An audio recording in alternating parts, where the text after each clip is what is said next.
High বন্ধুরা, সকালবেলা ঢোসায় গিয়েছিল, বাজার করে এনেছে বেগুন, টমেটো, কাঁচা লঙ্কা আর ইলিশ মাছ এনেছিল 500।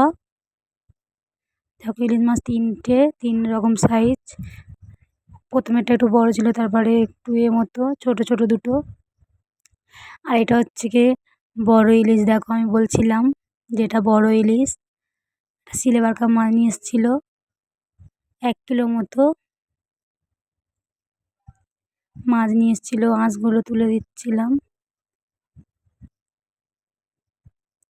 আঁশগুলো দিয়ে কাটছিলাম। দেখো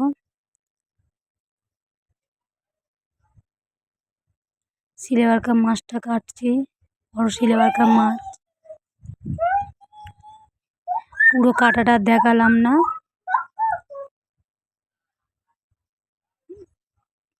দেখো পেটে কত কি ছিল, তেল হয়েছিল মাছটার ভালো, কতটা তেল বেরিয়েছিল মাছের।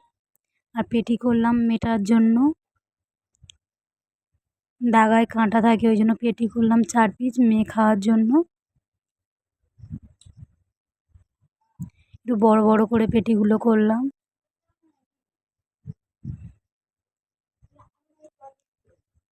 কচু শাক কাটছিলাম ইলিশ মাছের মাথা দিয়ে করবো বলে। আর রান্নার ভিডিও আনলাম না, এবার ভাত খাওয়া একেবারে আনলাম। ভাত, কচু শাক দিয়ে ভাত মাখছিল। আর এই প্রথমবার কচু শাক করলাম ইলিশ মাছের মাথা দিয়ে। ভালো খেতে হয়েছিল ইলিশ মাছের মাথাটা দিয়ে কচু শাকটা। আর মেয়েকে ওই মাছের ঝোল দিচ্ছিলাম, আজকের এই পাতলা করে ইলিশ মাছের ঝোল করেছিলাম। ওর ভাতটা মিশিয়ে দিলাম বেগুন দিয়ে। আর ইলিশ মাছটা একটা দাগা দিয়েছিলাম, ও খেতে পারে না, ছাইড়ে দেবো মাছটা।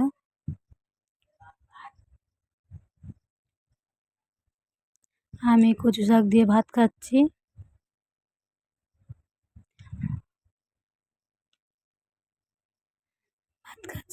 ভালো হয়েছিল, মানে বেশ ভালো খেতে লাগছিল। আর অনেকটা মানে পরিমাণ ছিল শাকটার, কিন্তু মানে করতে করতে অল্প এসছিল, মানে কড়াই নাড়তে নাড়তে দেখো কত ঢোকা এসছিল। আর মাছের ঝোলটা জ্যান্ত মাছের ঝোলের মতো হয়েছে। এই প্রথম ইলিশ মাছের ঝোল খেলাম বেগুন দিয়ে।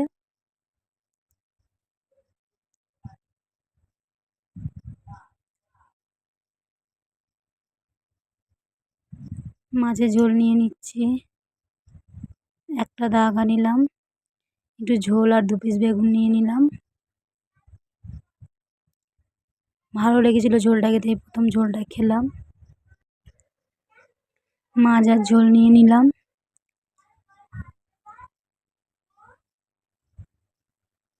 বেগুনটা খুব নরম বেগুন ছিল, হালকা করে ভেজে নিয়েছিলাম মাছের ঝোল করবো বলে। মানে প্রথম মাছের ঝোলটা খেলাম তো ইলিশ মাছের, ভালো লেগেছিলো খেতে। মানে যেমন টেস্ট হয় ইলিশ মাছের তেমনই লাগলো। তেলটা মানে তেল দিয়েছিলাম, হালকা করে তেল উঠেছিল, সেই তেলটা দিয়ে রান্না করেছিলাম, ভালো লেগেছিলো খেতে।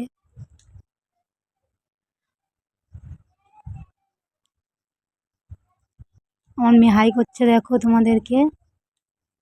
আর পুরো সারা শরীরে পেন দিয়ে লিখেছে আঁকার আঁকার। আর এখনো ভাতগুলো নিয়ে বসে আছে, খায়নি এখনো।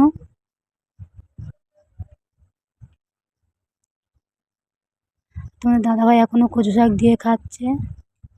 এই মাছের ঝোল। ভিডিওটা ভালো লাগলে অবশ্যই আপনারা পাশে থাকবেন।